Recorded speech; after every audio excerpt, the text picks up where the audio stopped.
อย่างนี้คือเสียงจากผู้ใหญ่บ้านเรื่องที่พาทำงานกับราชการด้วยความจริงใจดูแล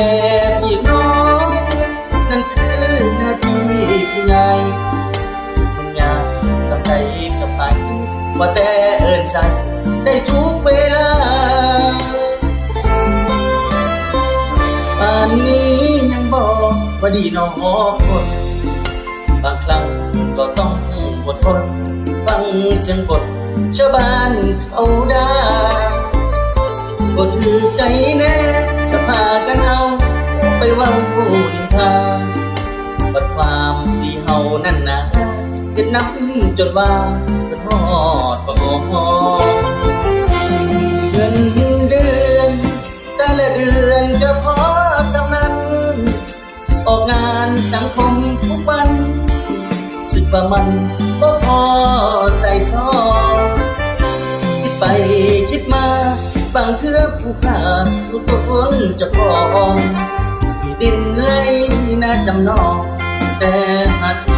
พอทันใดเฮ็ดให้แต่บ่เป็นหยังขอทำหน้าที่ไปใส่ชุดสีกากีสมเกียรติศักดิ์ศรีเขาเอิ้นพ่อผู้ใหญ่น้องทุกคนขอจงได้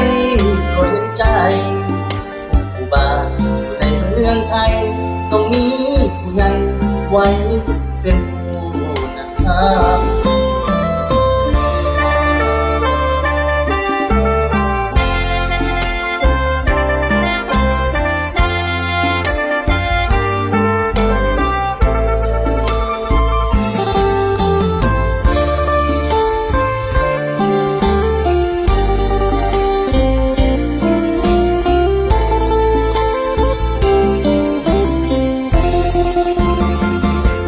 เงิน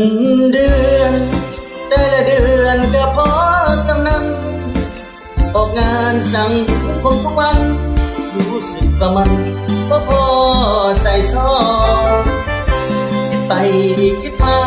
บางเทื่อผู้ค่ารู้ตนจะพอดินไหลน่าจำนองแต่หาเสียงพอทันใดไทยแต่บ่เป็นหยังขอทำหน้าที่ได้ใส่ชุดสีกากีสมเกียรติศักดิ์ศรีเขาเอิ้นพ่อ